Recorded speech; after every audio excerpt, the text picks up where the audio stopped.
70 साल से हल तलब है। हिंद पाक इंडस वाटर कमीशन की मीटिंग जारी है। ये मीटिंग 2 दिन तक चलेगी। इस मीटिंग में हिंदुस्तान और पाकिस्तान के ओहदेदारान शामिल हैं। हमारे नुमाइंदे शैलेंद्र वांगू ने इसका जायजा लिया। भारत और पाकिस्तान के बीच सीज फायर बहाली के बाद दूसरे बड़े कदम के तौर पर आज इंडस वाटर कमीशन की बैठक शुरू हुई है दोनों देशों के बीच में।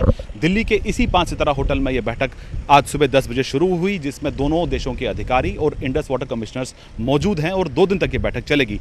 आखिरी बैठक लाहौर में 2018 में हुई थी। आपको याद दिला दें कि पीएम मोदी ने 2016 में उरी हमले के बाद कहा था कि पानी और खून एक साथ नहीं बह सकते, लेकिन पिछले दिनों जिस तरह से हमने पाकिस्तान प्रधानमंत्री के स्टेटमेंट्स देखे, बातचीत के लिए, शांति बहाली के लिए जो प्रस्ताव रखा गया, उसके बाद माहौल थोड़ा बेहतर होता दिखाई दे रहा है, जिसके बाद सीज फायर की बहाली हुई और आज ये बैठक हो रही है।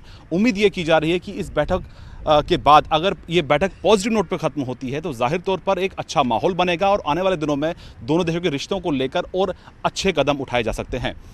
कैमरामैन नागेंद्र के साथ शैलेंद्र वांगू, न्यूज़ 18 नेटवर्क, नई दिल्ली। दिल्ली में बीजेपी पार्लिमानी पार्टी की मीटिंग हुई, जिसमें पीएम मोदी समेत